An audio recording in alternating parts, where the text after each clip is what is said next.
पंतप्रधान नरेंद्र मोदींच्या आवाहनानंतर विविध पक्षामधील राजकीय नेत्यांच्या प्रतिक्रिया येत आहेत। मंत्री चंद्रकांत पाटील यांनी पंतप्रधान नरेंद्र मोदींनी योग्य वेळेला योग्य आवाहन केल्याची प्रतिक्रिया दिली आहे। तर पंतप्रधानांनी स्वदेशीचा वापर वाढावा यासाठी निर्णय घेतलेला असून आपल्या कमाईचा पैसा विदेशात जाऊ नये या भूमिकेचे स्वागत महसूल मंत्री चंद्रशेखर बावनकुळे यांनी केले।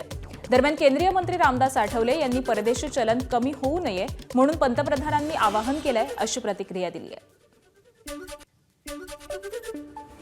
आज घरगुती गॅसच्या बाबतीमध्ये सुरुवातीला युद्ध सुरू झालं त्यावेळेला खूप बॉम्ब झाली, रांगा लागल्या, लोक पॅनिक झाले। काही वेळेला मोदीजीने हे आवाहन केलं होतं की काही घरगुती गॅसला प्रॉब्लेम येणार नाही, तुम्ही अनावश्यक साठा वाढवू नका, आणि मग झालं सगळं सुरळीत पार पडलं। कमर्शियल गॅसच्या बाबतीमध्ये त्याने हा आग्रह धरलेला आहे की आपल्या देशात तयार होणारा जो गॅस आहे जो पाईपने मिळतो तो हळूहळू सगळ्या हॉटेल्सने, खानावळीने आणि मेसने तो गॅस लावून घेतला पाहिजे। आणि सगळ्यात महत्त्वाचं म्हणजे त्याचं शॉर्टफॉल होणार नाही, त्यातून निर्माण होणारा पैसा आपल्या देशात राहील। आणि योग्य वेळेला योग्य आवाहन माननीय मोदीजींनी केलं आहे।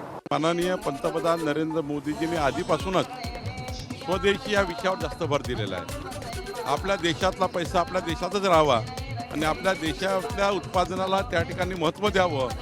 प्रत्येक गोष्ट वापरताना स्वदेशी वापरावी, आपल्या देशाचा कमाईचा पैसा विदेशात जाऊ नये ही भूमिका पंतप्रधान नरेंद्र मोदींची आहे। आणि या भूमिकेचं समर्थन आणि या भूमिकेला सहकार्य पूर्ण भारतीय करतात हे महत्त्वाचं आहे। माननीय नरेंद्र मोदी साहब ने बताया है कि भाई ज़्यादा सोना मत खरीद करो, और जो आउट ऑफ इंडिया के जो टूर है उसमें जो ज़्यादा पैसा ना खर्चा करते हुए वो पैसा यहाँ अपने डेवलपमेंट के लिए लगाना चाहिए, ऐसा उन्होंने बताया है। तो मेड इन इंडिया को भारत सरकार महत्व देती है, पूरा सामान यहाँ बनना चाहिए।